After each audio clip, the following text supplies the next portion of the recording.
Todd Jambone says, what is the significance of Jesus using 5 barley loaves and 2 fish to multiply food for the people when he could have made the food appear out of thin air?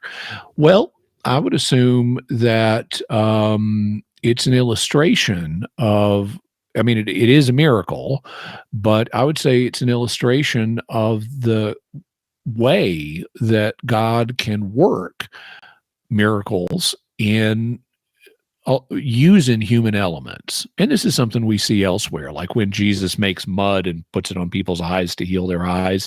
This is God working through nature rather than just circumventing nature and saying, bang, there's the food you want. And there's something dramatic about seeing food not just appear, but seeing it multiplied. That's a different kind of thing. And it brings out a different aspect of what God is capable of, and thus a different aspect of his glory. It also, I think there are some lessons that it teaches on the human level, that God can enter into our human situation and may provide solutions for us in ways that are extensions of our ordinary human situation. He may not just circumvent them. He may work through the situations.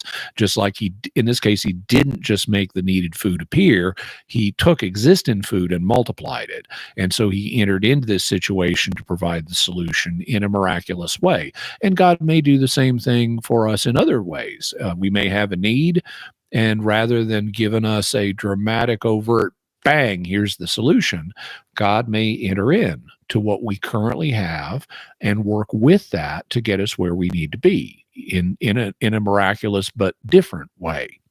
Also, one of the things I like that's kind of connected with this is in one of the Gospels, it talks about how after the feeding of the 5,000, they picked up 12 baskets worth of bread. And in one of the Gospels, it mentions that they did that because Jesus said, pick it all up. And I like that because that shows that even when God does a miracle, we don't want to take that in a kind of for granted fashion. You could say, okay, we've got we fed all these people, and there's still a bunch of bread laying around, but God can obviously make bread, so we'll just forget about the bread that he's made here. We'll let it go to waste.